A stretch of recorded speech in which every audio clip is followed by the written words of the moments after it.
Here we go, folks. This is the training that we've been working so hard to get to. If you've been following all the previous videos, if you've been watching along with the content, the first few lessons, honestly, is just kind of us setting the stage, right? We're laying out the plate setting. But this video today, this lesson, now we're getting into the meat and potatoes. Now we're getting into some of my favorite leadership concepts. And remember, this is a lesson for baseline leadership. So this is for those of you that are just asking yourself, do I want to even get into this world? Do I want to step into this arena? Maybe you're a person who's been leading and you're looking for some different perspectives. You know, I sat in a classroom the other day. It was a conference, right? But I call it a classroom because I put myself in the student space so I can go there to listen and learn to the people that are presenting the information. And I want them to be teachers, not facilitators. I hated when the Navy shifted to so much facilitation or society in general. The reason why I did not like that was because it felt like they were trying to take the responsibility off of the teacher to guide the student through what they should be learning and put the responsibility 100% on the student. Now, while I agree the student has a responsibility, I do believe it's the teacher's responsibility to make the curriculum fun, exciting, interesting, worthy of my time. And that last conference that I went to, it really was. It was value added and I enjoyed the conversation. I can get something from almost anything as long as I allow myself the opportunity to just focus on what they're trying to do. So for today, I hope that you sit back, relax, enjoy the conversation, send me some messages or comments. If you think I got something right, if you think I got something wrong, all good. I'm not perfect. I'm still learning every day. And I appreciate the opportunity to share my thoughts with you on leadership. And in particular, today's topic, which is going to be talking about innovative brainstorming and creative thinking. And how can you inspire this within your organization? It's huge. Today's dynamic world, things are changing every day, and we are looking for ways to keep up. We're looking for ways to process all the new information, process all the new technology, process all the new ideas, process all of the new inputs, and oh, by the way, analyze and prepare for all the new expectations. Part of this, I believe, part of the way we're going to be successful is that leaders must lead their teams, all right? Not facilitate their teams, not managing your team. Okay, got it, but that's not really leadership in my opinion. Leading is when I point them all and with the vision and we get going and I get them so excited that they want to take the hill. And then management is when I help make sure they don't burn out as we accomplish the mission. Okay, it's just, I believe the best leaders are also managers. I believe the leaders that are unable to manage are unfortunately, they're not going to be as effective as they should be or could be. Okay, as a matter of fact, I believe they're probably going to be a negative to the team because a lot of your people are going to need they're going to need to see you get out there and get dirty.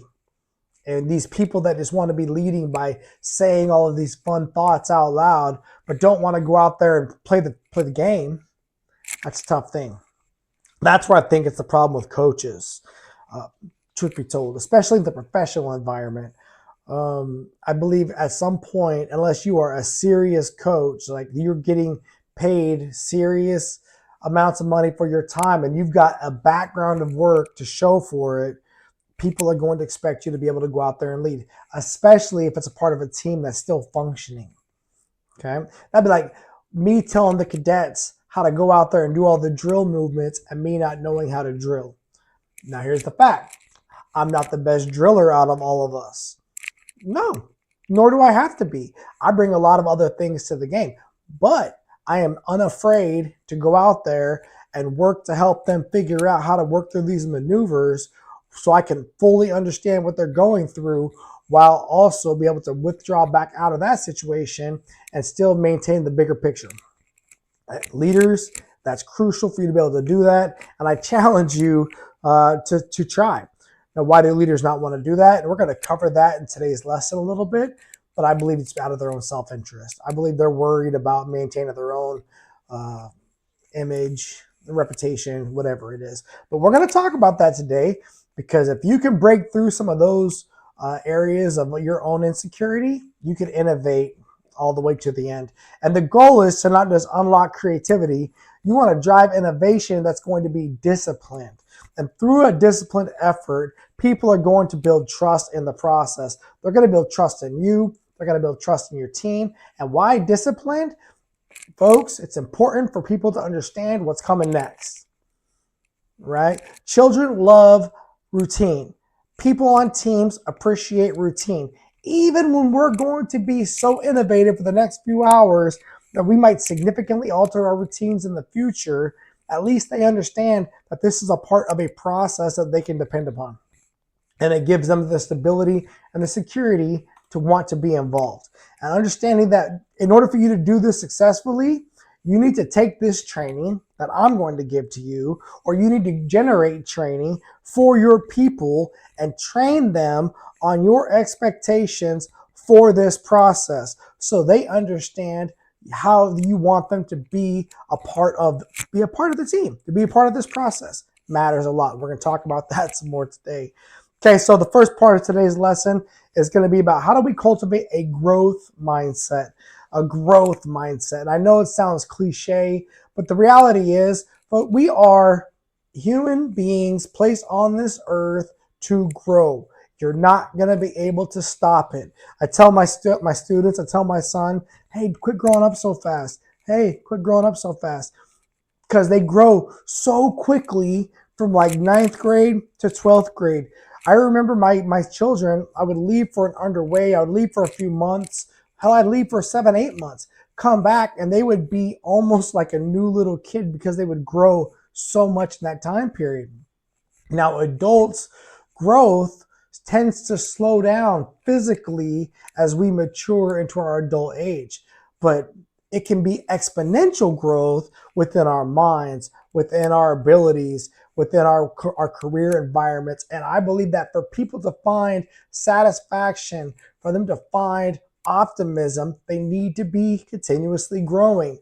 We as leaders have an obligation to facilitate and to demonstrate a growth mindset. It's our job to recognize that the belief must be within us that our abilities can grow and they will grow through experience, through lessons learned, right? So you go every day. I learn something every day. Every day, learn something new. Just how it is. Okay. Your effort is going to matter. How much are you putting into your daily grind to grow? What level of effort are you putting into whatever you're going to do today to help to learn something new? Are you just being a zombie and you're just getting through the day and just being like everybody else? Or are you purposefully laying things out throughout your day to give you the opportunity to develop, to grow? I liken it to a plant that's going to need sunlight. It's going to need water. It's going to need some good fertile soil. It's going to need all these things in order for it to grow. And if it doesn't get what it needs, it's going to struggle. It's the same for your people. And it's like it's not just plants, right? It could be any animal in the world. They're going to need these things. Now, for me, what are some of the things that I want you to provide for your people and for yourself?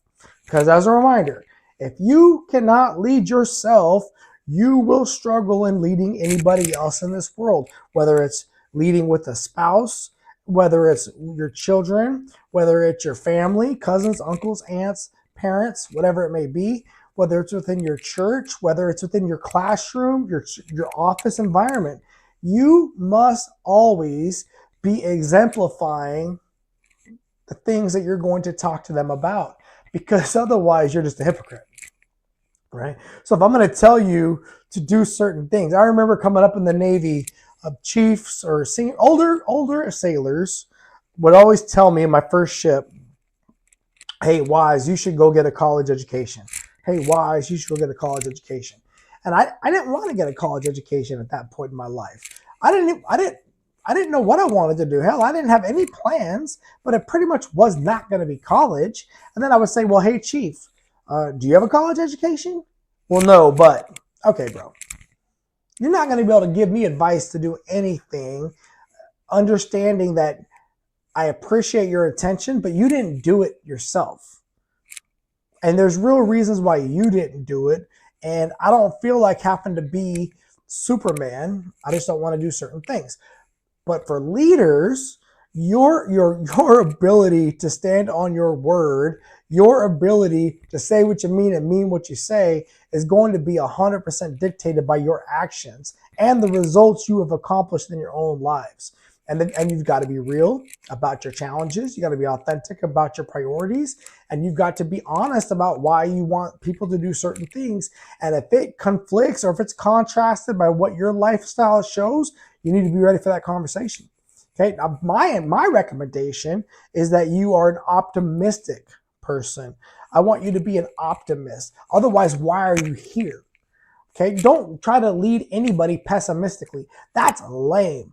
You are a lame if you're leading and you're leading with a pessimistic tone. Go somewhere else and work somewhere else, because what you're doing is not serving you or anybody else, because your energy level is unfortunately a takeaway. It's not an addition. You need to be optimistic. And if you're not optimistic about your life and you're in a leadership position, my advice is you might need to talk to somebody. Okay? I want you to be relentless in that, because the job, the position, the role, the people are too important for you to come giving them less than your best. Sorry, I said what I said. People are coming to do the job. People are coming to do the thing. And if you're not able to maintain your abilities, you need to check in on that. And it's tough. I'm not going to lie to y'all. I used to tell my chiefs on the ship, if there's ever a day where you don't feel like being a chief petty officer, I need you to stay away from the sailors. I need you in the mess. I need you in your rack. I need you in the berthing. I do not need you on the deck plates if you don't feel like being a Navy chief today. Why did I say that? It's not because I didn't want them to be Navy chiefs. It's not because I was giving them permission to not do their job, but it was me admitting that we're not always going to be our best. And unfortunately, it's in those moments, it's in those days that they're going to say or do something that's going to really set us all back as a team. And if they're in the mess or they're in the berthing, I'll find out about it and I can come check on them and I can find out what's going on and I can help them. And hopefully they're looking for me to tell me, hey, Gary, I'm not feeling it today. And what's the problem? What's the concern? And we can re-inspire one another, because leaders need to know where they can go to get re-energized. It is no one's responsibility in this world to get you inspired to go do your job, to go play your position, to go towards your calling. And leadership, folks, it's a calling. You might take the position because it was a job that was advertised, but if you don't figure out a way for it to call to you, you're going to struggle. You need to figure out a way to frame it where there's more to what's going on than just getting a paycheck or earning a certain amount of hours or getting a certain level of optimism for completing a specific portion. And what is greater than all of that is the reason I'm being called to this service. And then, oh, by the way, all the other blessings are just awesome byproducts of it. And understanding that if you're not able to bring the innovation that you're going to spark by your energy to uncover the creative solutions, to uncover the solutions that are going to be abstract and exciting, and then to achieve the success that the team is looking for, they're not going to find the gratification because they're going to feel like something is limiting. And, oh, by the way, I don't want you to be in this position where you have all this responsibility to the organization and you're fighting your natural ability to be either disappointed, to be upset, or maybe you're able to get it all in alignment and you are just able to enjoy the ride. Because truthfully, as a leader, once you get all of that framework put together and you understand why you're doing it and what you're doing it for and where everything is going, leading is actually the easy part. Okay? Having this mindset is going to fuel resilience. It's going to make you tough. It's going to empower you to choose. You get knocked down, you're going to have a bad day. Someone's going to lie on your name. You're going to get news that's going to change the parameters. There's going to be things you didn't plan for. Anomalies are going to come in. You having the relentless ability to keep fighting is going to be what gets you back up off the deck. I remember on board the USS George Washington, about 2011, I'm the leading damage controlman for the ship. I am one senior chief, and I'm supposed to have a master chief, myself, and two chiefs. It's me as a senior chief, and I really have nobody. I've got a friend who's a senior chief who asked to come help me. So he is an engineman, and he is working with me in my division, but he's also not a DC man. And so while he's a phenomenal human being, I've still got the majority of the responsibility. And then I've got a bunch of first classes and a bunch of junior sailors, but I don't have a lot of these senior leaders. And I took a picture and then I posted it up in our classroom, which is like our main hub for the division. And the picture was of a frog getting swallowed by a snake. And the frog is halfway down the snake's throat, but the frog has his hands around the snake's mouth underneath where the frog is located. And it says, never give up. And I remember telling my sailors, because we were getting ready for some big inspections, and I said, this is our energy for this entire period of time. We are the frog. We are going down that snake's mouth, and we got to fight like hell to not get swallowed. And that's what we did. That's what we did. I was honest with them about the challenges. I was honest with them about what was coming up, my concerns, my fears about whatever, and they rallied every stinking time. Every time. And when they rally like that for you, you are going to have no choice but to be so freaking proud and to be so freaking excited that you're going to continue to lead strong and raise the bar and keep getting up yourself. And understanding that that's all it is. Get back up again. But what if I get knocked down? Get back up again. But what if I get back up again? And every time you get back up, learn from what had knocked you down. Don't just let it happen for no reason, right? Learn what had knocked you down and adjust. Super important in life. And understanding that this is the process, folks. And it's fun when you recognize it's a process that's built in for you to go through these ups and downs. Nobody would ever want to ride a roller coaster that never went up and never went down. Okay, we want to ride rides in life that are going to be exciting. We want to embrace challenges. They're real opportunities to learn. We want to grow stronger. We want to be happier. And we want to do it because, God, we love hiking uphill, don't we? I have no joy in walking down the mountain after the hike. I really don't. It sucks. I love hiking up the mountain. Heck, I even love getting to the top. The problem is once I get to the top, and we take a little break, then I recognize now I got to walk back down this mountain, and there's going to be all this shock on my joints and on my legs and on my ankles, and I'm seeing really nothing new again, and it's just I got to go through that grind to get back to the car so I can go home. I know that I enjoy walking uphill. I enjoy having challenging things to figure out. If you were to tell me, well, every day all you're going to do is come to work and stare at the wall so the paint can dry and you have nothing to do, I'm going to go somewhere else because that's not going to fulfill me. It's the same thing for your people. And a part of your job as a leader is to line up for them the opportunities that are going to challenge them. That hopefully you're in alignment with the organizational opportunities you laid out that are going to be directly in alignment with the organizational goals, and that what they're applying their energy towards is going to affect their bigger picture. You do that right, you're a boss. Do that wrong, you probably need to get fired, right? It's just that simple. It really is just that simple. That's part of leading. A lot of leaders don't want to be in that space. They would much rather just cast the vision and let everybody else figure that out. And it sounds good, but when they don't meet your expectations, you can't just blame them.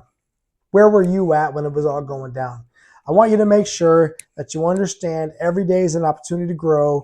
You can't have happy if you're not going to have sad. Understood. So there's going to be some down days. Figure out how you got down. Figure out what you need to do to get back up. Make the plan. Shoot, move, and communicate. It's that simple. Because you know what? I I want to win. I want you to win. I want you to want to feel successful and to understand that you're not going to win if you're sitting under a cloud of self-pity and sadness. Okay. And so you got to keep looking at life as every chance is an experience to do something to grow, whether it's for yourself or for your team. Another thing that I have learned, especially if I'm having a bad time, is I found that I can talk to my people.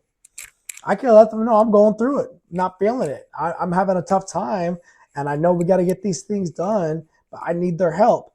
Again, throughout my years of service, throughout my years of leading, they have rallied for me, and nothing fills my cup so much as when I ask people for help and I allow them to help me.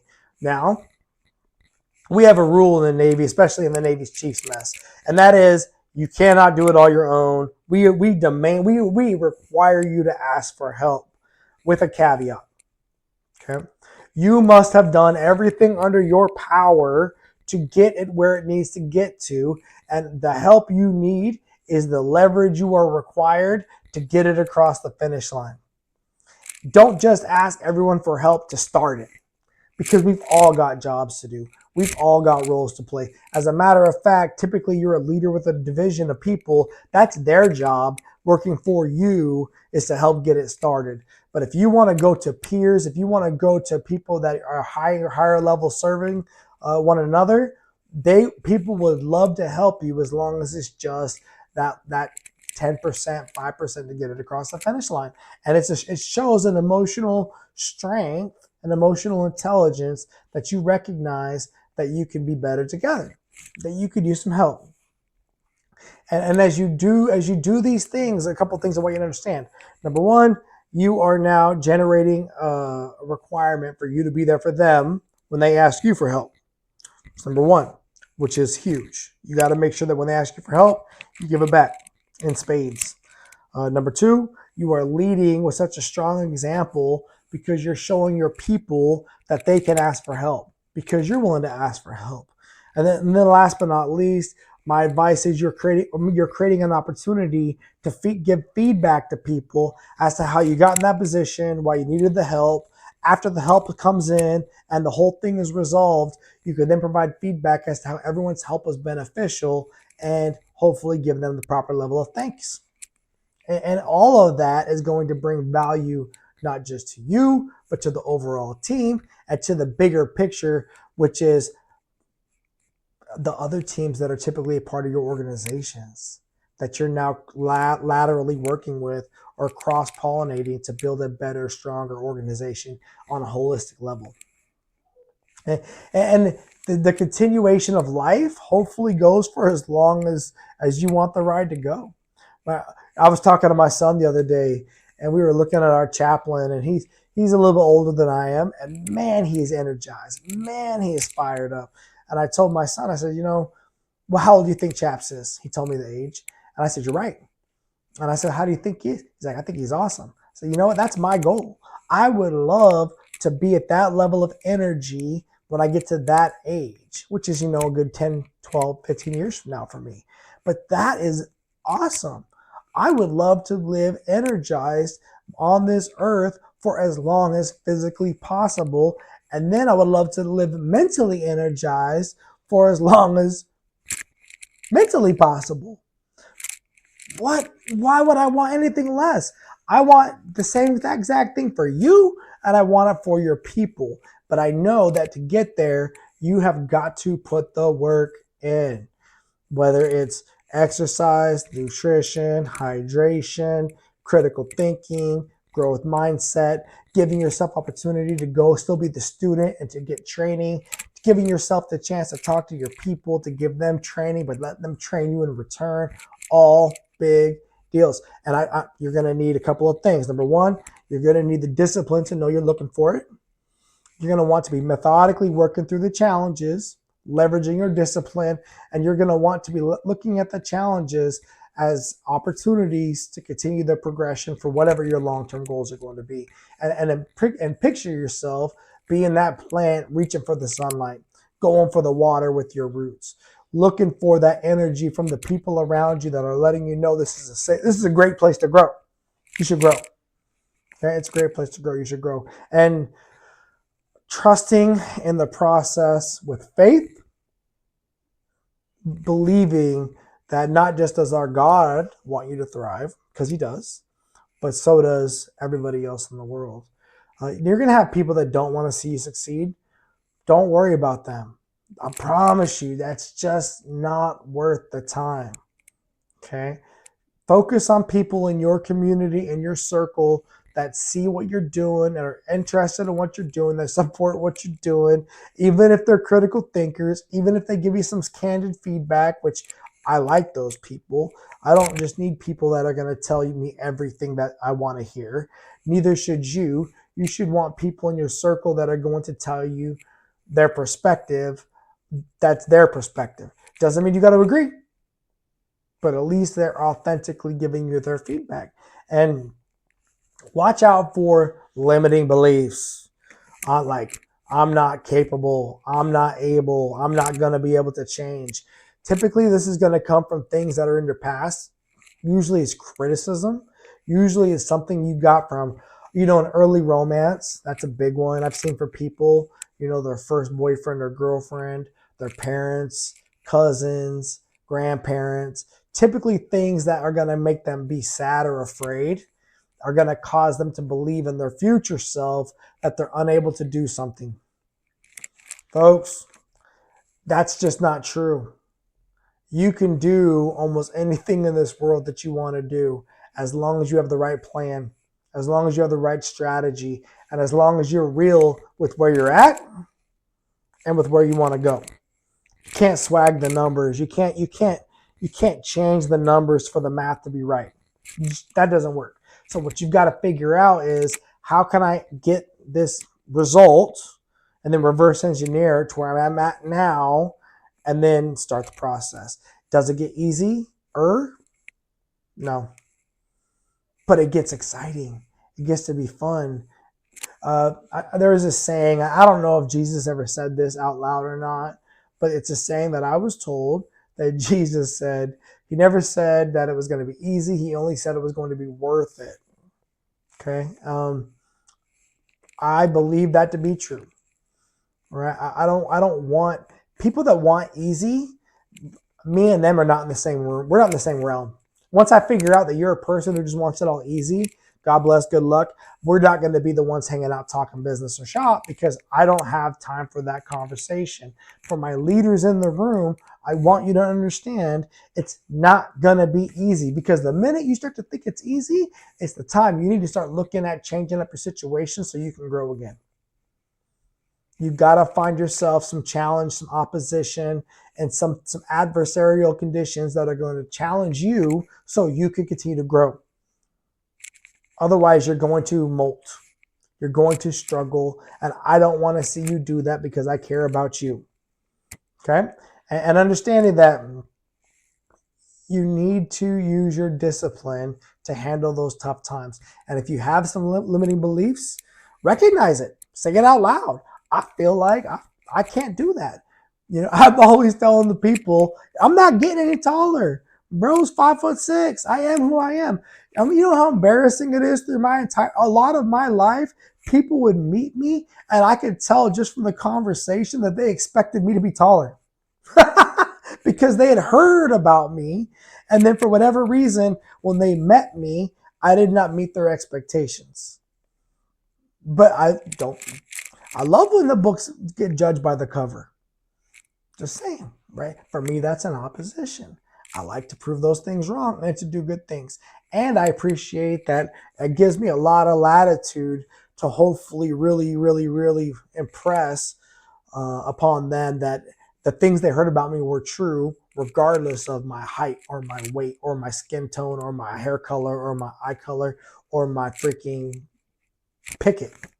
Pick the thing that it's causing you to have a problem. Okay. And that's the journey. I promise we all have those challenges in our head. Okay. And having the mindset that's going to continuously allow you to improve is going to help you to overcome the limiting beliefs. It's going to help you to overcome the negative self-talk and have you go into the thoughts where you're like, you know what? It's not that I will never succeed, because you got to reframe that. I was talking to my son last night about some of my goals, some of my visions, and I could see my son, my 17-year-old son, trying to process dad's crazy, outlandish, like super excited goals. And he's just like, but what if it doesn't work? What if it doesn't play out? And I'm like, bro, here's what you got to understand. Where we're at today in 2025 was my super outlandish, crazy goal 5 years ago, right? So here I am, right? And before that, I had another super outlandish, crazy goal. I remember when I first made the goal of I wanted to become a command master chief. I mean, it was within the first 6 months of me becoming a chief petty officer. I knew I wanted to become a command master chief. And I learned I couldn't just share that goal with anybody, because when I would share it with somebody, they might try to make me feel bad. Like, what the heck are you talking about, man? You just made chief. Shouldn't you be worried about making senior chief? And I was like, no, I want to be a command master chief. But you don't even know what you're talking about. Okay, I'm going to figure it out. Then I did.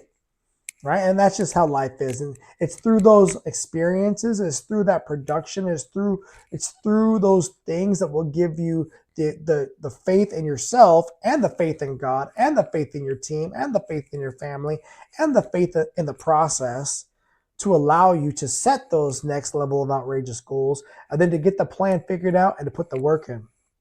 Okay. Another one is, oh, I'm not a leader. And if I had $1 for every time that conversation came back around to me, and every time I hear that, I'm actually optimistic for that person. Beware the person that says, I'm always the best person for the job. I remember when I went through CMC school, I was getting my Hogan assessment done. And they said part of that Hogan assessment is you get the areas that they said will get you fired, right? Or the areas that can go against you. And that was one of my areas that I have this innate desire to want to be the leader. But the thing is, some people might think, oh, that person wants to be a leader because they want the recognition, they want the accolades, they want the rewards, they want the whatever. That's not my thing. I want to be the leader because I care so much about my team. I care so much about the organization. I care so much about the overall process that I want to make sure that we're successful.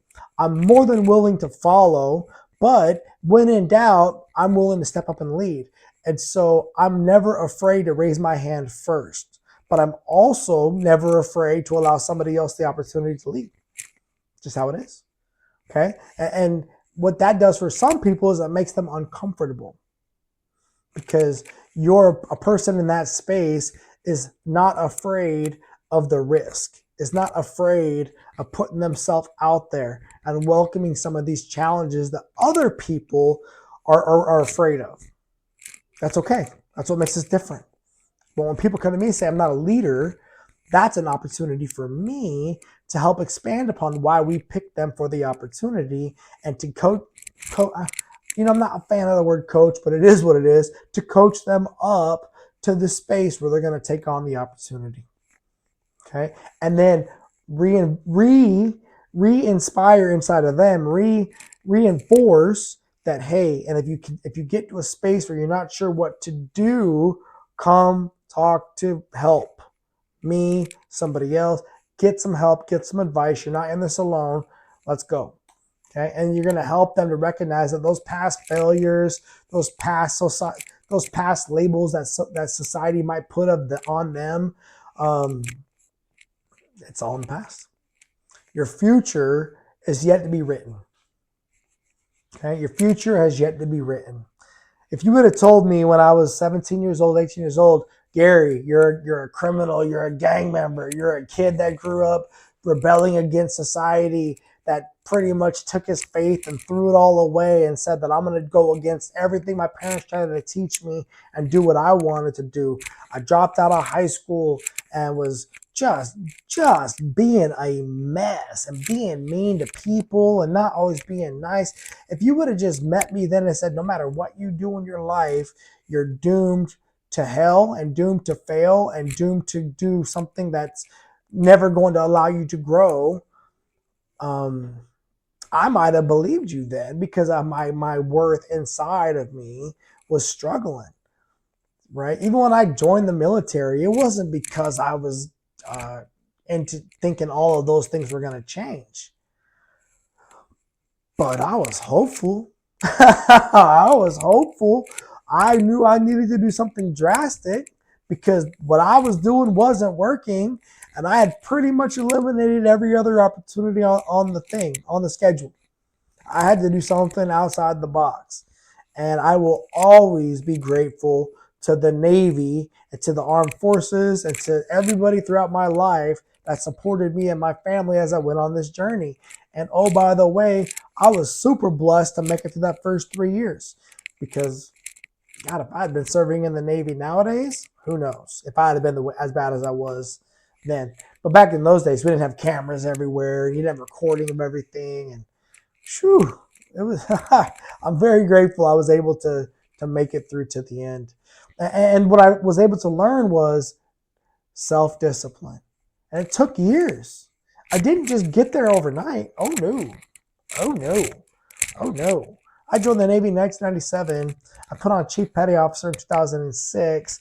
I don't think I was somebody who was actually disciplined about what I was doing until after I was married to Erica and going to the Ogden. Had to be 2002, 2003. And even then we were wild, right? Me and her together, we were wild. We figured it out. And again, we learned self-discipline. We learned about faith. We learned how to break free from the mental barriers of life, of things that you thought you could never. Uh, I remember when I went to college and I was a high school dropout. I didn't even know I had a high school diploma at the time. Actually, no, I had just found that out. That I had a high school diploma. I lied. I misspoke. I had just found out I actually had a high school diploma. But for the majority of my adult life, I just thought I was a guy with a GED. High school diploma, GED, didn't really matter. Okay. And I go to college in San Diego, Naval Base San Diego, to get my associate's degree in applied marine engineering. And I'm a second class petty officer at the time and post recruiting duty. And I had to take placement exams to be able to qualify to enroll in college. And the exams were not easy, and I had to take study courses to pass those exams. And I had to do all of that while I'm on a ship working a lot. But I did it. Right? I did it. And it took me, oh no, from 2004 until I got my associate's degree in 2008. So 4 years to get a 2-year degree. And that was actually the average of all of my degrees. So 4 years to get my associates, 4 years to get my bachelor's. And actually, I misspoke there too. I got my master's in about 2.5 years. I crushed that. But I had time. I was already a master chief at that point on shore duty. But the time that I would allocate, my family would go to bed every night at 8:30, and I would stay up from 8:30 until midnight working on my master's degree in organizational leadership to get it done. How did I get my bachelor's degree? I was on board an aircraft carrier, forward deployed, leading all these sailors.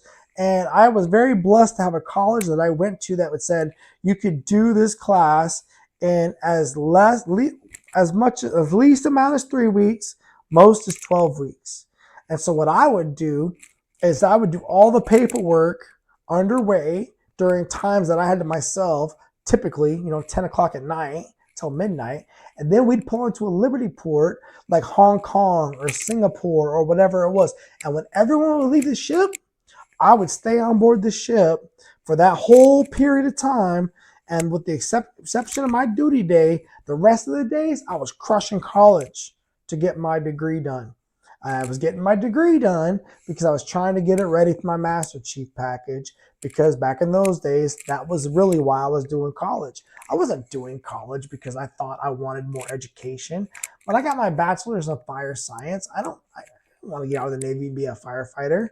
I was just doing it because that was a rating relevant degree. I was a firefighter in the Navy. It was fire science. And it was easy for me to do because I could leverage my experience. When I got my master's degree in organizational leadership, it wasn't because I wanted to be a freaking leadership development consultant someday. Really, it wasn't. I wanted to be a good CMC. And I kept thinking to myself, like, well, the Navy's giving me money for tuition assistance every year. Why would I just leave this money on the table? And oh, by the way, how am I going to ever recommend to any of my chiefs or any of my sailors or my kids that they should go get education if I just stop getting education? Right? And there you go. And that's how it happened. And so you got to recognize how you could take challenges and turn them into stepping stones for your future growth and innovation and opportunity development. And I promise y'all, if Gary Wise, 5'6", me, if I can do the things that I've done, y'all can do it. You can really do it. And having the ability to lead yourself is going to empower you to lead others. You're going to be able to model the behaviors. You're going to be able to show them disciplined learning, trust in the process. You're going to lead them with inspiration because you are inspired. So you're going to have there's no denying what you're going to be sending out to them as far as a signal. And you're going to push past their limiting beliefs to prove to them that they can do it. It's just how it is. And hopefully you're going to encourage the conversation where they'll share with you what their concerns are, and you can help them to counter that with training, guidance, mentorship, opportunity, the right team members, all of the above. And then just understanding that no one's perfect. That tenacity is going to be required, and giving them strong encouragement and really effort-focused, relevant feedback. Not just this freaking shady, shadowy crap feedback. Give them good feedback. Oh, by the way, you've got to grow a thick skin.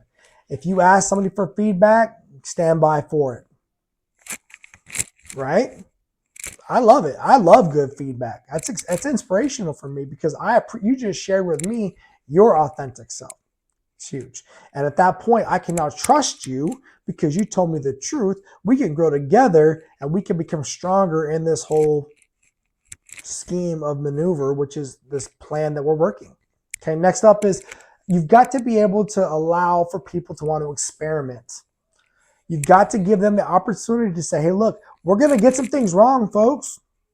We're going to get some things wrong. And if you get something wrong, it's okay.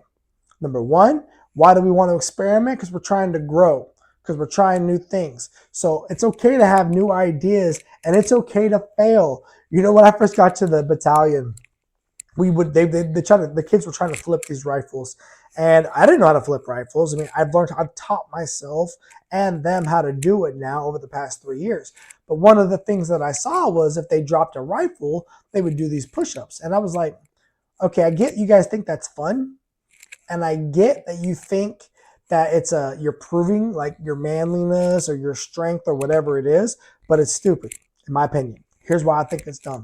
You're going to drop a rifle because you're doing things you've never done before. I don't want you to be training yourself to look forward to the failure of doing just like you do the push-ups. I'm okay if you drop the rifle and you look forward to the chance to pick it up and do it again. Okay? But I don't want you to cause people that are watching this whole evolution, because not everyone's going to want to do the push-ups, because they're not going to want to have the spectacle. They're not going to want everybody laughing at them or whatever it is. So let's stop making dropping the rifle be a thing. Now, if you throw my rifle on the deck, different conversation. I'm not going to make you do no push-ups. I'm going to remove your right to have the rifle, period, because you don't know how to properly treat my gear. Done. Okay? But oh, by the way, we can teach you how to do some really cool things with this rifle that you might have thought you could never do. You should see the limiting beliefs these kids have when they get to these rifles, and we've got to teach them the manual of arms, which is why the rifles are one of my favorite training aids now, because I can develop them through those limiting beliefs using an object that's going to take their mind off of the bigger picture. And oh, by the way, typically everyone's going through it together. Okay, and you want them to understand that they cannot have we don't need a fear of failure, because failure is part of the process. Again, we're going to be disciplined in how we handle the failure. We're going to be disciplined in how we handle the success. That's teach your people how to win. Teach them how to be successful. right? I remember what the team, when we started winning, we would almost act like we didn't know what we were doing. Like they were freaking out because they couldn't believe that they won. And at some point you got to teach them, look, we're going to win. We expect to win. I expect to win. So when they announce that we won, yes, let's be happy. Yes, let's be proud, but let's not act like we've never been there before. That's an outcome we expected. Thank you very much, everybody, for the opportunity. We look forward to the next competition because we did great today. You never know about next time. And we understand that the process is going to give us ups and downs. That's it. And don't overwhelmingly freaking act a fool because you don't know how to win gracefully. It matters. Okay. I want you to create a structured, secure space for people to communicate. I'm not a fan of safe spaces. I'm just not. I believe me as a leader, it's my job to put you into positions that you don't feel safe. You don't feel like everything's just going to work out, but you learn how to handle that. And you're in a secure environment where you understand that no one's going to die. Right? We're not taking away birthdays. We're not taking away all the money in your bank account. It is a secure environment, but I want you to feel that it's not safe because that's just how it is. When I was teaching firefighters how to go fight the fire, I could never just light a fire. So I had to recreate all kinds of other ways to get them to feel that level of insecure or not unsafeness, right? That lack of safeness so that they understood that it wasn't about the fire. If you didn't pay attention to how you were walking down the ladder well, slip, trip, and a fall, you break your freaking head, you're done. So respect the ladder well. Respect all of it, not just what you think is the danger.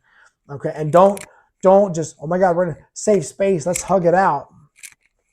It's not realistic because at some point you're going to be around people that are all on your team and they're going to take that little insight and they're going to make your feelings hurt and they're going to make you cry and you're going to be upset because the space wasn't safe. Never was it supposed to be. It's just secure. Do your job, grow up, and stop putting yourself in those kinds of positions for people to freaking poke fun of you. Not everyone needs to see all sides of you all the time. Discipline yourself, lock it down. Bearing is one of the most important things I teach my cadets. I've been at spaces in my career. The most challenging time of my career, Command Master Chief was tough. I'm not going to lie. But I didn't have people yelling at me. When I was a Senior Chief Petty Officer on board the George Washington, man, I would get cussed out like I was a fireman recruit. You would think that it was just...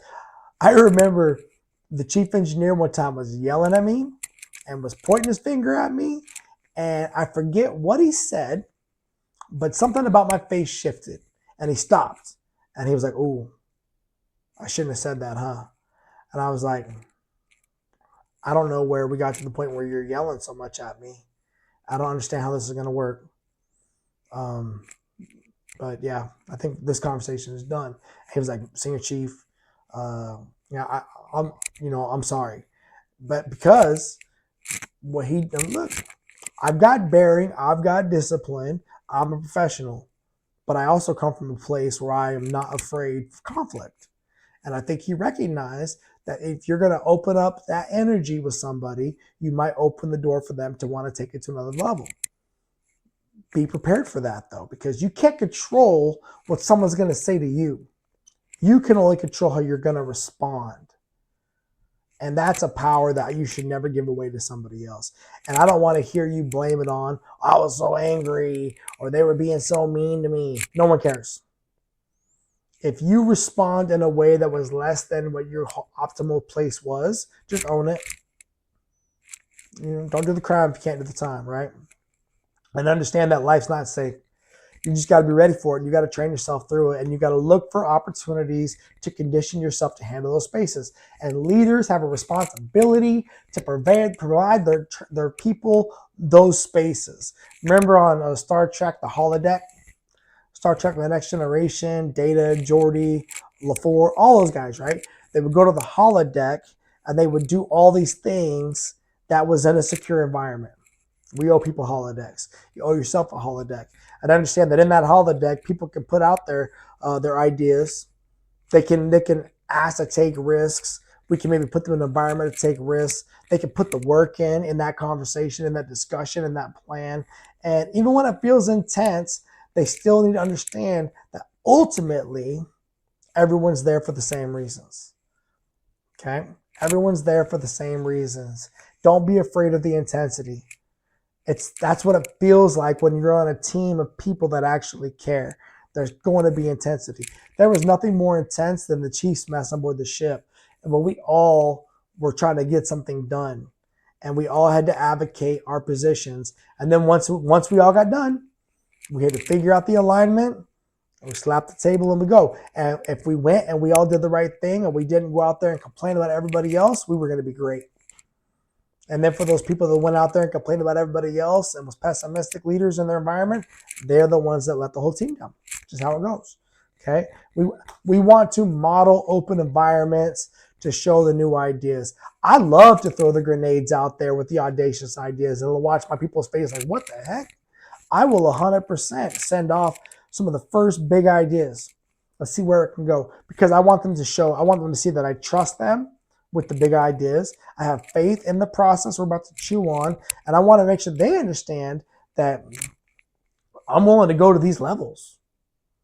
What do you guys think? And I also will model for them how to go seek permission from leaders about adding or subtracting work. Because that's the only thing that typically requires. People must be able to communicate up the chain of command or with the right stakeholders what they want to do to change innovatively anything. And if you can do that initially, it's going to cascade down to your people for them to want to do it as well. And that innovation is going to lead to long-term gains.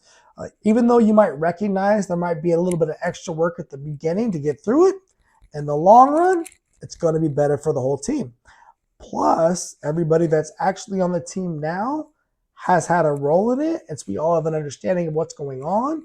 And as it succeeds, we can all pat ourselves on the back a little bit and say, hey, we're part of this solution to these challenging problems. You know, I watch people not want to innovate because they don't want to change the status quo, because they just want to get off work and go home every day at the same time, because they don't really care. They don't really care. They're just doing it for a paycheck. They're just punching in their ticket so they can go home every day. Those people are going to typically be uncomfortable around leaders like me. We're going to make you uncomfortable because we're going to be constantly either challenging you or changing your assumptions, because guess what? We're going to innovate this place whether you wanted it to be or not. And if you don't like it, you can get off the ride. This is how it is. It's just how it is. Because typically you're not giving us 100% anyway. Okay? I want people on my team with a mindset of let's try it and see, and understand that we have to have discipline in our efforts, faith that it's going to work, and it's okay if it doesn't, while addressing concerns about, okay, if there's going to be extra work, here's why that extra work is valid now, and here's the payoff in the long run. But it's also job freaking security. You don't just get paid for doing nothing typically. You don't just get compensation for doing nothing typically. You don't just experience and growth in your life for doing nothing. That's the payoff. And oh, by the way, you get the fun feeling of succeeding with your team. It's huge, huge. And research shows that teams who experiment regularly, even with the small steps, even with developing the little things, they will have stronger collaboration, stronger adaptability, stronger resilience, and be able to make everybody feel more invested in the outcome, because there's a lot more spaces for people to get in where they fit in. Because when innovation is coming, you never know who's going to be the person to unlock it. You just have no clue. Okay. Next up, you've got to be able to encourage multiple perspectives. Everybody is on the team for a reason. We've all got a seat at the table for a purpose. So let's figure out how we can all play a role. If I'm having a meeting with people and I'm a part of the meeting, I love being a part of the meeting. I think it's the funnest part about being a leader is to be involved. And if I've got people that are not contributing, I will call them out. 100%. Why are you suppressing a seat in the room if you don't want to participate? And don't hide behind, well, I'm an introvert, or don't hide behind, it's not my style, or don't hide behind, this is not the way I want to communicate. Get over it. This is the meeting. Now is the time. This is the place. Step up. Give us your 2 cents, because it's been my experience that those people will typically have a bunch of these things inside their own mind that they didn't want to bring up there, and then they're going to go throw you under the bus later. Everybody needs to be in the room for the reason. And if you don't want to contribute, don't be in the room. Matter of fact, turn down the invitation. Say, thank you for the opportunity, but I do not care how you guys figure it out going forward. I will play my position and do my job to the best of my ability based off whatever it is you decide. Okay. Now, on the reverse, I might come back around to that person offline and try to figure out, hey, man, why are you not trying to be a part of this solution? What is the barrier? What is the concern? Why are you not looking for that extra thing? We'll hear what they got to say. Okay. Because I'm a fan of having a variety of perspectives. I'm a fan of all the stakeholders having the chance to be in the conversation. That's why I am not afraid to have junior people in the meeting, because their perspective matters too. As long as they're willing to share, as long as they're willing to authentically contribute and ask innovative questions that might give us the perspectives we're looking for, good. Let's do that. Okay. And again, our job as leaders, we're going to build the structured environment. We're going to train everybody in what we're expecting to happen in this space. And then we're going to participate. I've seen leaders have these opportunities for these meetings and just want to sit there and be quiet and let everybody talk. And while I understand that, what I've had to learn to do in my career is I got to get the conversation going. And then I've got to make them have faith in how far they can conversate and allow for the conversation to go. And then I typically have to also keep it healthy, because you don't want people to start acting unprofessional, immature, petty, personal attacks, whatever. That's not going to work. This is professional. We all care about winning. We all win if we don't care who gets the credit. That's it. It's huge. And we want to make sure that everyone's perspective has an opportunity to come on. But here's the thing. I don't believe you should get freaking an executive invitation to apply your perspective. If you're a person who needs to feel included, guess what? You got invited. You're included. Well, I just don't feel, bro.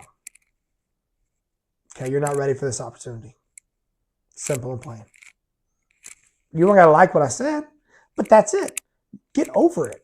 We're professionals. This is what we do, right? Either come prepared with the ability to talk or have the energy to ask questions to help contribute, or don't come to the meeting. And if your lame excuse is going to be, well, I didn't feel included,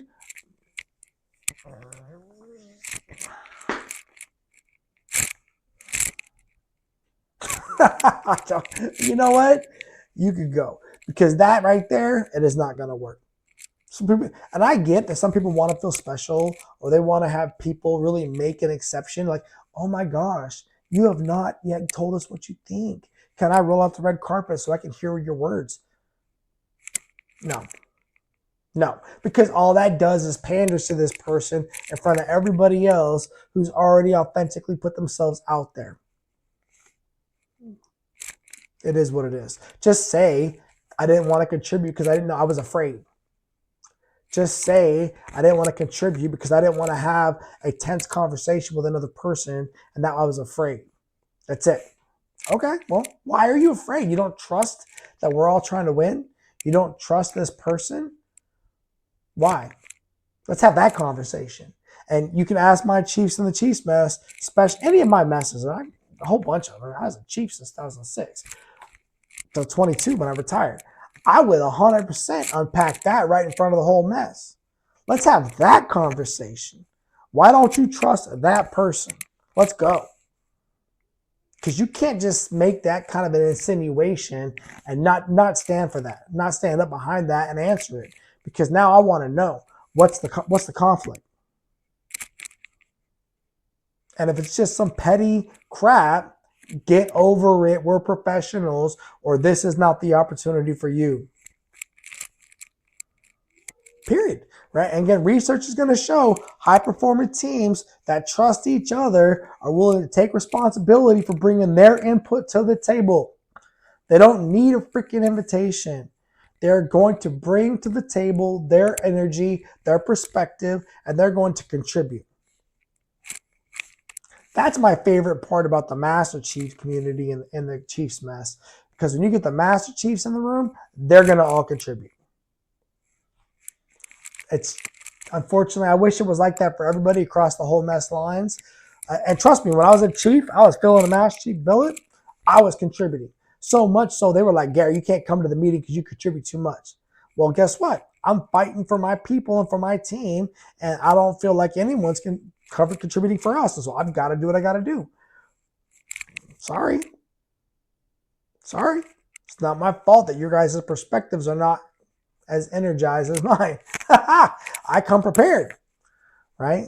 And as leaders, we have got to encourage the multiple perspectives. We've got to hope that they're all going to contribute. And I will circle back for the people that are not contributing and try to figure out what's the why behind it, try to understand what they're looking for. But ultimately, they maybe are not the kind of people that ever want to be in the meetings. Cool, now I know.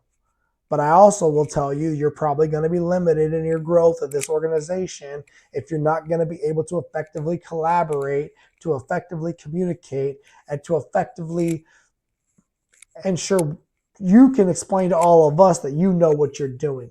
And if you can't tell all of us, how are you going to tell your people? How do I know that I can trust you to carry the water to explain to your people what's really going on? If you can't even do it in this space. And if you think that there's going to be some tense confrontation right here within a group of peers, what do you think it's going to be like with a bunch of subordinate people or junior people that really don't care? Okay. But if you can learn how to dial in your confidence, how to put your fears to rest and trust in the organization and the contributions and in the process, we're going to be a better team because of that. And if you've got insecurities, that's a place to bring them up. That's the place to talk about it so you can get it resolved. Throw the grenades out there and let them boom. Ain't nobody gonna die. Ain't nobody gonna get shot. It's typically a meeting. Let's have the conversation. It's my favorite things to do. Let's go ahead. Let's have it out.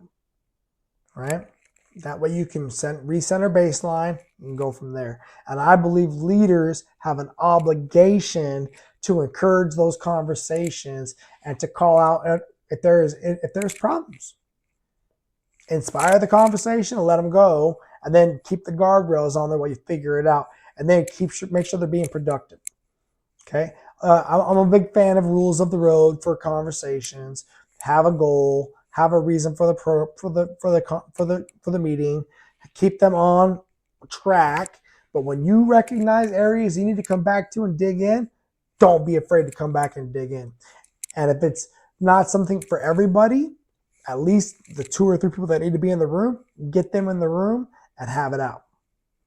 That way you can undo or at least understand whatever the drama is. Because if it's to that level of animosity at that level of your organization, it's probably got to be a lot bigger as it goes downhill. Because as the snowball rolls downhill, it gets bigger and bigger and bigger. And so once they show you there's a problem, get after it.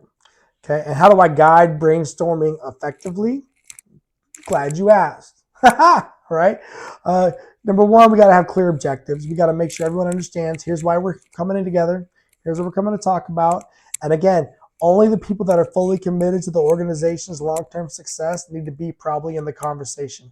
and they've got to have the developed confidence to be a part of the meeting and the willingness to contribute. Otherwise, they're just going to be probably distractions. I said what I said, and not everybody wants to hear that, but it's just how it is. A lot of people want to sit in the room just because they want to be a part of it. Guess what? You're not a part of it when you're just being a lurker. Okay? There can be brain writing. There can be mind mapping. There can be my favorite thing to do is to just throw ideas on the board, and then we categorize the ideas, and then we pick them apart, and then we synthesize them. I love to do that with my team, and it's a great training opportunity for everyone as we figure out how we're going to work through this problem.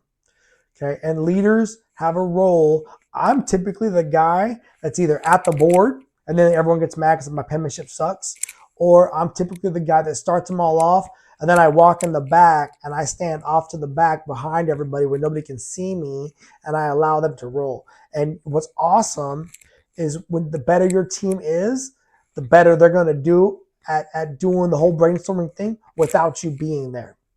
And that's my favorite. After having 4 years now with my cadets at the ROTC battalion, they are freaking rock stars at this process now. But they've also been able to grow trust with one another because they've had 4 years together. You never get that in a lot of organizations, at least in the military, no. Civilian side, you might. Okay.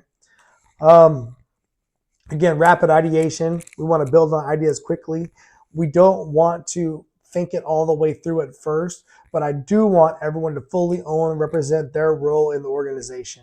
Like I said earlier about when I'd go to those meetings and I would be advocating on behalf of my part of the organization, that's my job. My job was to advocate on behalf of the damage control organization for an aircraft carrier on multiple aspects, the training, the readiness, the maintenance, the whatever. And so when I got in the room, I was 100% locked on with that lens because that was my job. Now, when I was a command master chief, my job was to help collaborate, to help make sure the meeting was fair, make sure everybody had opportunities to get their points across, and, oh, by the way, to represent the commanding officer because his vision is what we're trying to achieve, okay? And that was it. And then I also had my own opinion, which I would also give to everybody. And my opinion was almost always aligned with the commanding officer, just how it is, okay? Research shows that when leaders actively guide, actively train, and stay invested, rather than just become a facilitator, sessions are going to be stronger collaboratively. Just how it is. So don't try to be a freaking facilitator, folks. It's not how it works. That's lame. I'm a full contact leader. I want you to be a full contact leader. And if your organization is so great, they don't need you to be a leader anymore, then start looking at other opportunities to grow for yourself, right? That's awesome. That's great. Leaders develop future leaders. So if your organization is so great to the point, truth be told, that's why I started the business. Because my team at the school was getting to be so good that I would just have to give little tweaks here and there. And these students are running this whole freaking battalion for the most part. Of course, they can't teach what I teach, but that's easy. That's not hard at all. So I created Wise Leadership Solutions and my real estate arm just because, honestly, I wanted to continue to grow and to show them that I was looking for continued growth. That's the fun part about the journey. Okay. Now, again, I think some leaders may hesitate to guide brainstorming because they fear being held responsible. They're worried about the blame. They're worried about people believing their presence is going to be a detractor. Whenever I hear that crap, I think there's a lack of trust of the leader, or there's people that are going to have pessimistic perspectives and they don't want to highlight that in front of the leader. But those are the people that you need to neutralize. You know, in the Navy, in the Chiefs mess in particular, we had Chiefs C and Chiefs Master Chiefs. But if we were ever called you an E7 or an E8 or E9, that was the inference. You were a contrary member of the organization. You were not doing your best to carry the water of the team, and you were probably a pessimistic, negative leader who needs to go home, right? And those people are typically selfish. They're typically not trying their best. They typically don't care about the organization as a whole, nor do they care to contribute with the whole team because they only want to selfishly focus on their own little area, which in the Chiefs mess will not work. We will not allow that to happen because it's just not how it is. We are going to be horizontally aligned, period. Period. That's how it goes. Period. And for those people that struggle with that, they struggle with those kinds of meetings too because that makes them uncomfortable because they know in their heart of hearts they're punks. That's all it is. They know they're punks. Okay. And that's going to contribute to them having a lack of confidence or fear because they're afraid someone's going to call them out. Like Mr. Wise, Gary Wise, because I'll call him out. I don't care. You're being a punk. Stop it. It's not how it works. We want to help you. Help us.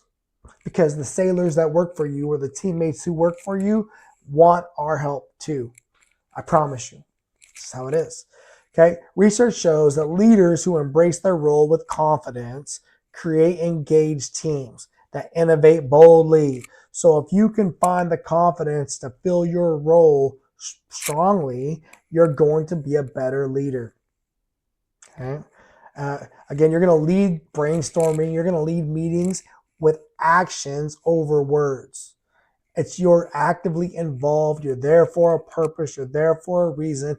And oh, by the way, you're not unafraid or you're not afraid of making the wrong statement. Okay. That's going to show them they can trust you. When you get around people that are always trying to be politicians, liars, professional liars, they're hard to trust. I would much rather be around people that are just speaking their truth and are not trying to ever offend on purpose, but they're trying to get the best job done. Okay. And they're not looking for someone to blame. That's another thing. When I start getting around people that always want to blame somebody else as to why they can't find success or why the organization is going to not be able to get something done and it's somebody's fault, yeah, we don't need you. You're probably not part of the team we need. And leaders have got to model that. Okay. Oh, and we got to recognize the people that are doing great. Okay. So I like recognizing people in a couple different ways. Number one, I love team recognition, right? Whether it's the whole team or subsection of the team. I love to recognize pairings, groupings to inspire awesome collaboration. And then I also do like to do recognition for solo people. I think it shows that you're willing to recognize the people that have stepped out, that were unafraid, they were willing to contribute, and they were looking to make the team be more innovative, period. Okay. Next up is going to be challenging assumptions and the status quo. We're going to drive innovation by encouraging our teams to question assumptions. Why are we doing this? How come we're doing this? Have you ever heard that? Well, it's how we've always done it. Okay, if that's how we've always done it, doesn't mean it's how we need to do it tomorrow. Can you not find me a better way? Are you not willing to have that conversation? You ever heard people start complaining about something that you've done before, and then you say, okay, well, what would you do different? I don't know. Well, guess what? After we do this operation and we do this thing, we're going to come back and we're going to talk about this because I don't want to be around a bunch of people that are complaining about doing something that we know we're all supposed to be doing. This is part of the job. It's part of the thing. We're going to get the ship underway. We're going to do the freaking drills. We're going to do the operations. We're going to do the drill team competitions. We're going to do the practices. We're going to do the whatever it is. Okay? So if you want to be on the team, I don't want you to complain. But if you're going to voice concerns or frustrations with what we're doing, then let's set aside some time to look at it and see if we can make it better. And I would like for you to play a role because you just let me know that you got better ideas. Oh, you don't got better ideas? You just want to be a punk and complain? Then either let's work on it or don't do that around me anymore. I remember a sailor asked me one time, he said, Master Chief, how come you don't let people just vent? And I said, okay, two things. Number one, I'm really a Master Chief. Okay. So no, I'm not going to sit here and listen to a second class petty officer, first class petty officer vent inappropriately, unprofessionally about something that is not that big of a deal. For example, a working party. For example, a casualty response. For example, an operational change in schedule. I'm a mass chief. And if I allow you to be unprofessional, I'm just part of the problem. And the problem really is you've got other senior people around you that are probably venting with you, and I'm different than them. And I call you on it, and it makes you uncomfortable. But guess what? I'm a leader. I don't have to make you comfortable. Get over it. Get over it. Okay. And then number two is because I want to understand what the heck's your problem. Okay, if you're gonna vent, tell me how you do different. Tell me how you do it better. Matter of fact, why don't you and your chief come down and see me later on and let's have that conversation? Because if you are comfortable enough to lay out your whole freaking thing in front of me, in front of a whole group of people, I want to know if you have really any valuable input or are you just being a punk. Just saying, right? And I will, when I'm challenging the status quo, goes up and it goes down. It's not just about challenging the organization. You see all these people out here in the world right now that are freaking thinking that it's awesome to just go raise hell and protest and ruin their communities or whatever it is. That's the status quo. Okay? We should challenge that. They're the ones that are tearing up our country, period. Right? Challenge that status quo.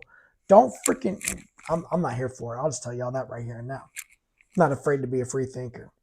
Okay. And for all those groupthink wannabes that are out there raising hell, how many of them want to put on the cloth of our country and go serve for the United States Armed Forces to do whatever is asked of them?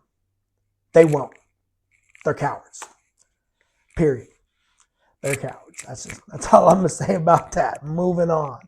Right? And I don't want any of my cadets, I don't want anybody else in the world to think that they're cool because they're punks. I remember there was a sailor on board the USS Ogden that got kicked out of the Navy for doing drugs. Okay? So the sailor gets put out of the Navy for doing drugs. And it's about a year and a half, 2 years later, the sailor comes back as a contractor working for a shipyard in San Diego. And don't ask me. I don't know the specifics. All I know is sailor got kicked out of the Navy for doing drugs. So I come walking through the mess decks, and all my sailors are over there talking to that sailor or that civilian now, right? That dude that got fired because he couldn't abide by our core values and follow lawful orders, which were very simple. Don't be a freaking dopehead in the military. Period. Right? Couldn't follow. And so I called them all, hey, all y'all come in. And I called them all over to the shop. We get in the shop and they're like, what's up, chief? And I was like, I wanted to get y'all away from that freaking idiot. That's what's up, chief.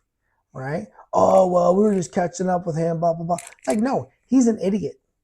He is a freaking embarrassment to our organization. And the fact that he is back here working on board our ships as a freaking as a contractor, as a shipyard employee, just shows the freaking ridiculousness sometimes of this organization. Right? Period. But I'm not going to let you guys, my team members, just think that that guy is somebody to be emulated, a role model, because he's not. Not yet. Maybe he'll grow into it someday, but he ain't there yet. No. Y'all need to focus on what we need to be focused on, which is getting our job done so we can get done with the day and we can go home. Period. They're all hanging out in the mess decks talking to that guy. And I remember talking to the mass chief later on that day about, hey, did you see that guy on board the ship? What the heck, man? What are we doing? And he was like, I know. Nothing I can do about it. What the hell? Right? But of course, the government, the people that hired him don't care. They just want the person that's willing to take the job. And think about this. How lame must your life be if you're in the military, the Navy in particular, and all you got to do is not do dope. You get kicked out, and then you got to find your way back to the shipyard to work for the shipyard, to work on the ships later. Like, you're a lame, bro. That's all I got to say about that. Of course, that's why I wanted nothing to do with those organizations after I retired. No, I would much rather be out here in the country, working in the community, working with future leaders, and helping to grow them to want to be leaders, and not people that are just trying to live off the government, right? That's me as lame. Okay, research shows that asking why and fostering healthy skepticism in a structured environment is going to spark breakthrough ideas. Yes, I appreciate skepticism. Especially if we're in the room to have that kind of a conversation. I don't need you to be skeptical in the operation time. But you know what? If you have a concern and we're about to do something dangerous, please bring it up. Let it be said. Maybe we hadn't thought about that thing yet. I've done lots of crazy things throughout my career, lots of dangerous things. We've done lots of risky operations. And every time we ask, has anybody thought about something that we haven't thought about yet? And if so, can you please share it? Because we all want to go home. And we would have those conversations. Okay? And again, we're going to model the challenging of the assumptions by asking why ourselves. I love asking why are we doing something. You know, when I make these videos and I talk about certain things, I promise you I was saying the exact same thing on the deck plates, right? I remember going to the captain and challenging all the freaking spot checks our sailors were doing, and it was Master Chief with the 3M manual says, I don't care what the 3M manual says. We're the leadership for this ship. We should come up with a good balance for our sailors and for our team, so we're not getting freaking overwhelmed by all these stupid spot checks. Period. And then when they come to inspect us, we do good and we pass. Nobody cares. And that's exactly what happened, right? And that's exactly what happened. We throttled back. We made it realistic because we didn't want to burn our resilience during the practice times. And then when they came to inspect us, we played their game for a couple of days and we got them off the ship and we went back to work. That's what you do, right? And I believe it's important for leaders to be able to be innovative and not be afraid. But we've also got to approach it at the appropriate levels, okay? If I've got ideas I want to represent for the chief's mess or the sailors, who do I take it to? The captain, the XO. I don't take it to Seaman Timmy, but I will have a conversation on the deck plates generally. Hey, Seaman Timmy, you ever thought about this? How would that change things? And they'll give you some solid feedback, man. They will give you some solid feedback. The people always know. I've learned that throughout my career as a leader. The people always know. The students always know. The people always know. Okay? And the more you can get your team to talk, the more you can get your team to share, the more they can get to know who you are as a leader and as a person, and the more that they see you're willing to have those tough conversations, the more they're going to trust you. Okay? And it's okay to have an honest skepticism. It's okay to have a culture where team members want to confidently challenge each other and assumptions. And they don't need an invitation to have the conversation. The invitation is implied because you're in the room. And then make sure you're recognizing people for that risk, for that hard work, for that time they took. That recognition is critical and it needs to be timely. Okay? And just be consistent with the approach, be consistent with all of these different things that I'm talking to you about. And the best way to be consistent is to be authentic. It's the best way to do it. Okay. Moving on to how do you ensure the collaboration and teamwork is going to work? Again, you want to make sure that everybody understands what they need from each other. Okay. What are we committing? What are we going to have available? Who's the priority? Who's the secondary? And what is the long-term buy-in for everybody? Especially when we're onboarding people, hiring people, organizing up a team. What are the expectations of you in these environments? And how can the collaboration of these different entities help everybody? What is everybody's dog in the fight? But if you can lay all that stuff flat, you're going to find a lot of success. And that when people own their roles within collaboration, you're going to find them being a lot more happy being a part of that team. Um, and that's going to really matter. Okay, especially if they understand the priorities and why it's all going to matter. And recognizing again, it's about actions, it's not just words, and that the collaborating has got to be something that everybody wants to see each other win. We used to have it in my Chiefs mess. We would, at the Chiefs meeting, we would do weekly. We would talk about what were the next things coming up for the for the command, for the ship. And then we would all look to that person who owned that area and say, how can we all best support you? And that person would freely ask us of help, and we would offer it. And then we would do that for a few weeks at a time. And we were light years ahead of other leadership parts of the ship. We were the ones holding it down because we were collaborating weekly. Okay. And we were all truly invested. We wanted to win. Okay. And when you look at USS Ashland and you look at from 2015 till, I mean, honestly, even up to a year after I departed the ship, that process kept running its course, right? And you have to be consistent. You got to be relentless, and you want to keep it growing. You want to keep it growing. Okay. I'm going to wrap this up here pretty soon. Let me spit that out. Covered a lot of ground today, and I just want you to understand that it's not easy being in these environments, but it's worth it. Okay, ambiguity and uncertainty. Leaders must embrace ambiguity by modeling adaptability, right? Resilience. We have ways to respond to ambiguous themes or answers because not everyone's going to know everything right away. And so when you're speaking in generalities or when you're speaking in gray, right, we've got to give some faith in that process so we can let it play out a little bit so we can get some data. Okay. And having the faith to navigate the complex situations and to make decisions even without all the information. Oh my gosh. What? You mean you can make a decision without having all the information? Yes. Give me 80% of the information and I'm probably going to be about 95% on the way to making a choice. Because my gut's going to give me about 5%. Right now I'm 85%. And understand that resilient teams understand that team members' confidence in ambiguous situations are going to come to understanding their ability to welcome risk. Okay, because they understand that risk is going to be a part of the equation. Okay. And I'm not saying take stupid risk, take smart risk, and then mentor others to recognize how to make smart choice decisions. And don't shy away from tough conversations. Like I'll say it again, right? We're all going to be a little bit tense.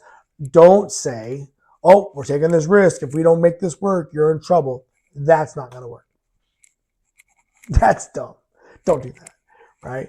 More, it's about, look, we're all in this together. We know what we're getting into. What's the worst that can happen? And let's go talk to the boss. Let's brief everybody about what we're going to do. And then let's do our best to get it to work. Yay! Right? We still have a role in this whole thing, which is called execution. And execution is going to matter. Okay? It's going to matter a lot, especially when things are ambiguous or that they don't know what it's going to look like in the future. How do we learn from failures? Couple of things. Number one for me, once the failure happens, once something goes wrong, try to get to a space where we can slow everything down. And then I learned this on the nuke ships. I worked with the nukes, the naval nuclear power guys. We would do critiques, which is we would bring everybody together and we would pull it apart. We'd pick it apart. I like to understand what was the role everybody played in it. What was the predicate to what happened? What was the information we had beforehand? What was the pre-work? What did that look like? What did we think was going to happen? What actually happened? How was the negative impacts? Try to unpack all of that. And then once that's all done, then you can analyze as to whether or not there needs to be accountability or more training or process improvement or whatever it may be. But make that be non-emotional, right? And look, if I make a mistake and I'm a contributing factor to something going wrong, I will 100% either admit it openly, or if I don't recognize it immediately, but it comes out in the wash that I was a contributing factor, dang, right? Because we all want to do a good job.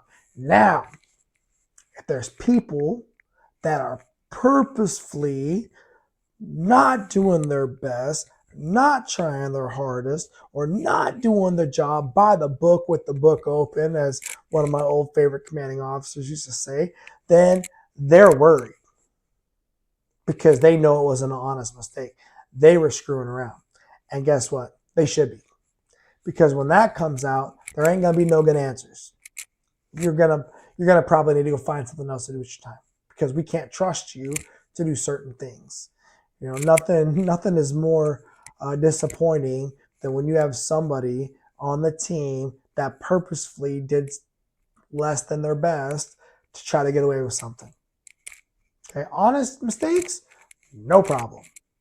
But when people know what they're doing is probably not all the way right and they're taking the risk, and I used to tell people, you're not even taking your risk. You're taking all of our risk and the commanding officer's risk because ultimately it's his ship, his crew, his team, my job, my ship, my crew, my team as the leader. By you purposefully not doing your job the right way, you're robbing me of an opportunity to win. That sucks. Okay. And what you should have done is recognize you want to do it different than how it's supposed to be and brought that up to leaders in the organization and gotten approval. But why do people not want to do that? Because they typically don't want to hear no. They typically don't want to be told to do it the right way. Whatever. That's the truth, right? They typically don't want to have to hear that they can't just do it fast. And it's really about, when I look back on those times throughout my life, there's typically a time constraint that was involved, vice something else. Okay, active listening skills, we talked about it in a previous lesson. You do have to do work to try to put yourself in a space to listen to your people and to allow for them to communicate with you what's going on, especially when it's tense or especially when it's stressful, especially when they're worried or afraid. You've got to be able to let them communicate. And for me, why that matters is because ultimately, I'm probably the one that's going to be advocating for you, and I need to fully understand what happened. But understand this: there's three sides to every story, right? There's your side, there's their side, and then there's what happened. And so it's going to get investigated. I'm going to pull it apart. But I believe leaders owe their people the benefit of the doubt. And to teach them, personally, come get the permission before it goes wrong. But then as soon as you recognize it's going wrong, come tell somebody and give us that honesty, give us that trust to help. That will go so much farther than when you just try to cover it up. And that's typically what happens. People start trying to cover up things once they recognize it's not going to go the way they thought it was going to go, or they're not going to get away with it. Okay, and I can do a whole lesson on just those kinds of experiences. Last but not least, celebrate the wins when you come out of these meetings or you come out of these opportunities for these conversations and you get innovative ideas, you get creative ideas, you get things that are going to change the future for the organization. You need to really celebrate that. Be proud of that and show everybody that, hey guys, this mattered.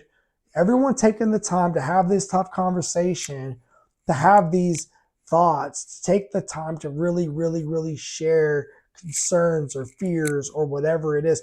Or we're now going to take it all, make a plan, and then do it. And then when the plan is done and we're successful, there needs to be cookies for everybody, right? Cookies for everybody. I used to talk to the commanding officer, like, sir, we need to line up these awards like right now, because these sailors need to get rewarded for what they did. And for the people that were behind the closed door, that were really the strategic leaders in the big picture, most of them, all they ever really want is a handshake and a good job. Those are my favorite people because they're not doing it for anything more than the love of the game. Okay. Okay. So this is going to wrap up today. If you couldn't tell, I was passionate about this topic. I love leadership. I love working with people. I love seeing teams accomplish their goals. I love seeing people move past their limiting beliefs to accomplish things in this world that they would never even dream they would accomplish. Thank you all very much for your time. Thank you all very much for listening to the sound of my voice. Thank you for taking the time to watch these videos as I figure out how to do this better and as I share this energy with you all. I don't know where this is going to go, but man, I'm having a good time on the ride. And that is going to be it. I appreciate y'all, and I will sign off now. Bye.